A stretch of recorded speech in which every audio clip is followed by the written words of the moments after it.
ponemos el foco en los fenómenos y las prácticas de nuestra sociedad. Observamos y experimentamos para producir ciencia. Transferimos conocimiento para aportar al debate público. Voces del CIPECO. Voces del CIPECO. Investigación, desarrollo e innovación en comunicación. Una serie de podcasts del Centro de Investigaciones en Periodismo y Comunicación, Héctor Toto Schmuckler. Este ciclo forma parte de las producciones de Anarchivo.podcast, la editorial de la Facultad de Ciencias de la Comunicación, Universidad Nacional de Córdoba. ¿Vos estás de acuerdo con la venta de órganos? Yo digo, es un mercado más, o sea, y vos podrías pensarlo como un mercado.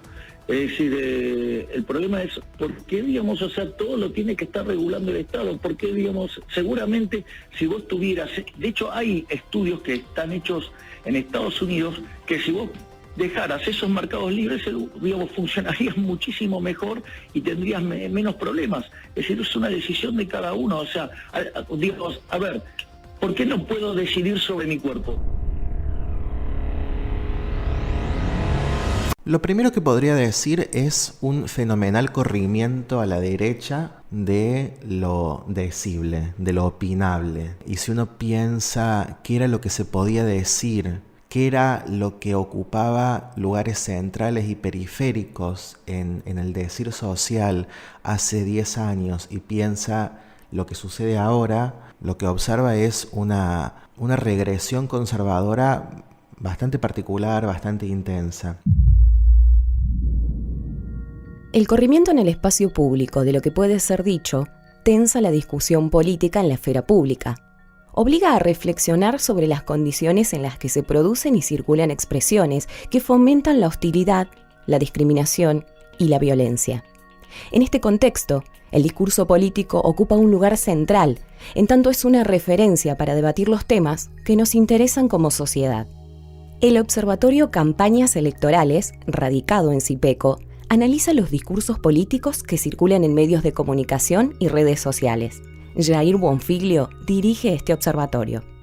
Este observatorio surge a partir de un proyecto de investigación en el cual veníamos trabajando desde hace varios años, en el cual analizábamos y seguimos analizando porque todavía está vigente la discursividad política y mediática contemporánea. Cuando surge la convocatoria del CIPECO para presentar observatorios, nos pareció que era como una vía muy idónea, porque precisamente los observatorios lo que hacen es justamente recolectar corpus que van transcurriendo en el presente, y entonces esa dinámica de trabajo que tenía que ver con analizar lo que iba sucediendo sin poder precisar al momento de plantear la investigación qué era exactamente lo que íbamos a hacer, encajaba muy bien con la dinámica del observatorio. Entonces dijimos, bueno, es la oportunidad de plantear institucionalmente esta idea de analizar discursos del presente, de analizar lo que sucede casi en tiempo real. Uno podría preguntarse cuál es la relevancia de analizar discursos políticos. Eso es algo que en el campo del análisis del discurso, de la sociosemiótica, está bastante presente, es decir, el trabajo con discursos políticos, con discursos mediáticos. Por ejemplo, el análisis del discurso mediático tiene como una trayectoria muy profunda en el campo de los estudios de la comunicación. Está muy vinculado a pensar cuáles son los efectos de las grandes usinas del discurso público, de lo que podríamos haber llamado las industrias culturales en la construcción de una ideología de época. Pensar los discursos políticos ya no en términos de verdaderos o falsos, ya no en términos de velos que eventualmente podían llegar a ocultar lo real, sino en términos de construcciones, en términos de disputas por la fijación del sentido, en relación con disputas que precisamente atravesaban los conflictos sociales. Es decir, todos los conflictos sociales, decimos junto con Verón, tienen una dimensión discursiva. Y en ese sentido el análisis del discurso político nos permite también dilucidar de qué manera se juegan las distintas posiciones, los distintos intereses que convergen en una sociedad en un determinado momento histórico y de qué manera se dan las distintas estrategias para imponerse cada uno de ellos. Este observatorio utiliza el análisis del discurso como metodología de trabajo. Sin embargo, tiene la particularidad de trabajar con los discursos políticos de la actualidad, una modalidad poco común en este tipo de trabajos. Jair Bonfiglio explica el porqué de esta decisión. Y en este caso nosotros estamos pensando un análisis casi en tiempo real, es decir, nos corremos también de esa pretensión, primero de toda pretensión de totalidad. No pretendemos abarcar la totalidad de lo dicho o de lo decible, respecto de lo cual también habría que preguntarse si es metodológicamente posible en algún caso. Vamos analizando a medida que los discursos se van produciendo. Eso sin dudas produce cierta pérdida de perspectiva porque la distancia permite también balancear en términos culturales, en términos globales, en términos de desarrollo histórico de las disputas por el sentido, pero también nos permite acercar una herramienta muy potente a las problemáticas de la contemporaneidad. Porque los discursos políticos, como decíamos recién, no solamente son disputas por la palabra, son disputas que traducen conflictos que tienen que ver con la distribución de la riqueza, que tienen que ver con los derechos, que tienen que ver con modelos de Estado y con modelos de sociedad. Los discursos traducen esa clase de controversias acerca del mundo en el cual queremos vivir.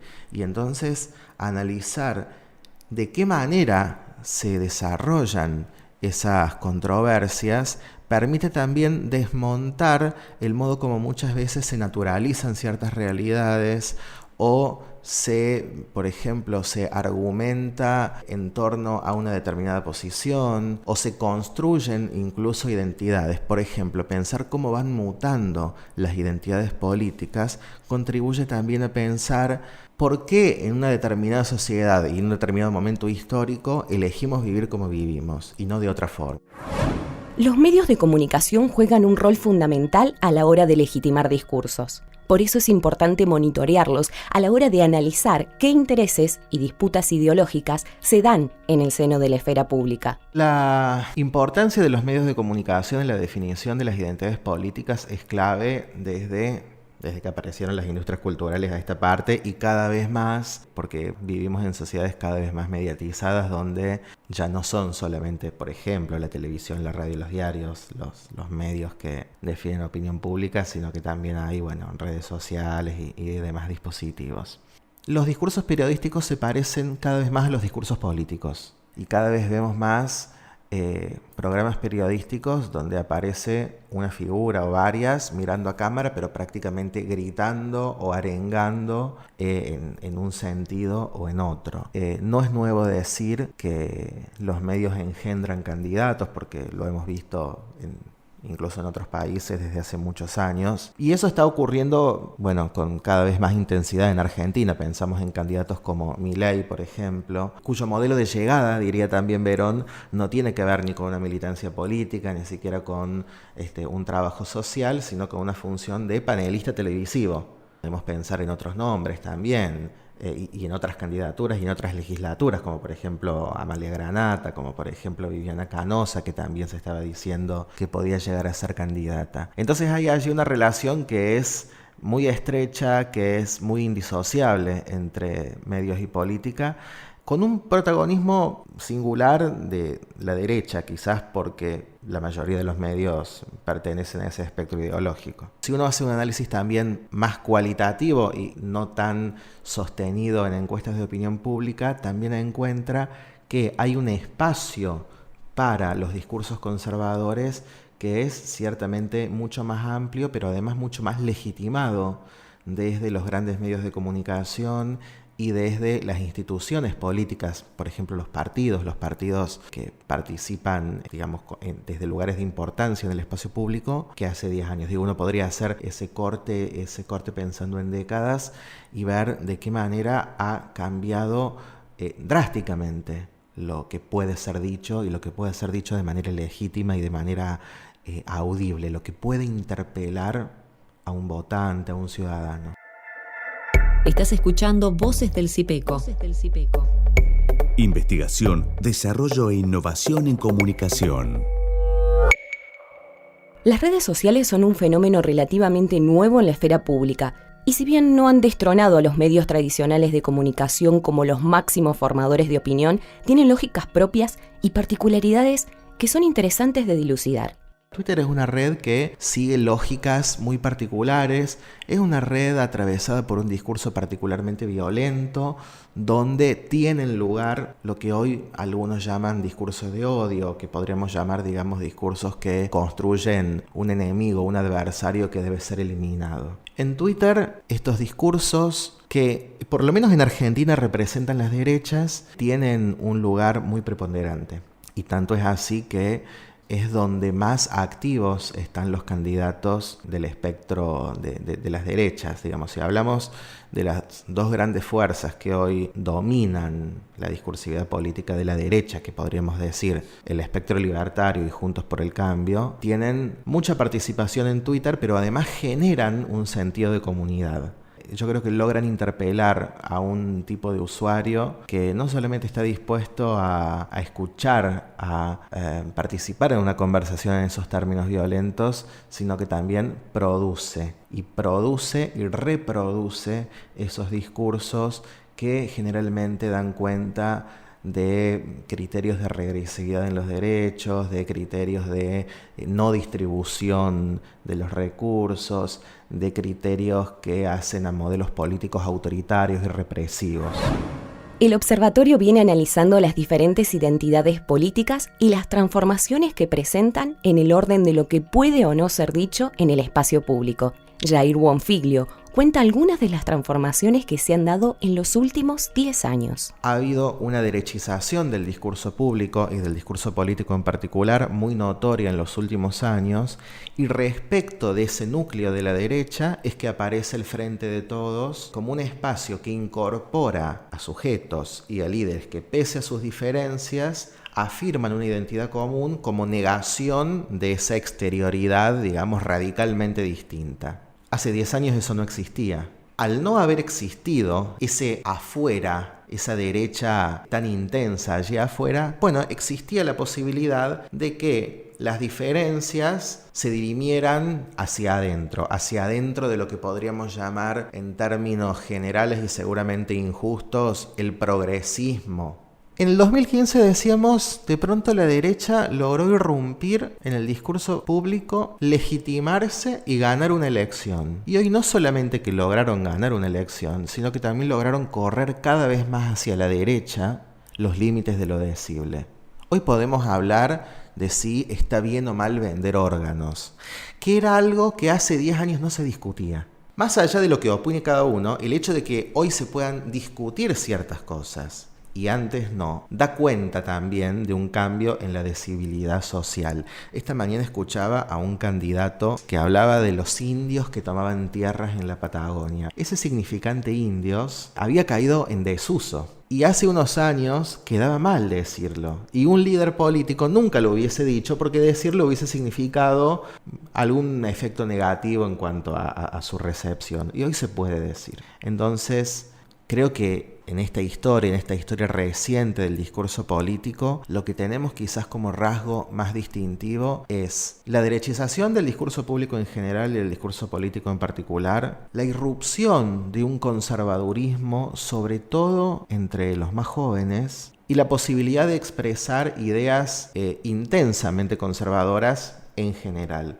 Puntualizo esta cuestión de los jóvenes porque en algún momento se los vinculaba mucho con el discurso kirchnerista y se los vinculaba en general con las izquierdas. Tanto era así que cuando se aprobó la ley de voto joven, la oposición de aquel entonces rechazaba el proyecto porque creían que era una maniobra del kirchnerismo para sumar votos, porque consideraban que entre los jóvenes era donde más interpelaba ese discurso. Y hoy sucede todo lo contrario.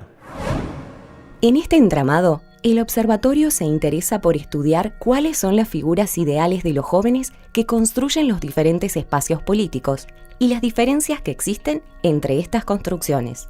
Si analizamos, por ejemplo, a qué jóvenes les hablaba el Frente de Todos en su campaña, pensamos en jóvenes muy atravesados, por ejemplo, por los discursos feministas, muy interpelados por la cuestión de la violencia de género, por la cuestión de los derechos de las minorías sexuales, incluso también por participar en la política. El kirchnerismo es un espacio político que siempre construyó al joven deseado como el joven militante, como el joven comprometido para transformar colectivamente una realidad social. Y también, aunque más periféricamente, un destinatario que es el joven excluido al que el Estado viene a rescatar de su exclusión. Y del otro lado, lo que tenemos, digamos del lado de la derecha, lo que tenemos es la construcción del joven decepcionado, el joven que quiere irse del país porque no tiene oportunidades en este país. Es un joven para quien el Estado es un estorbo.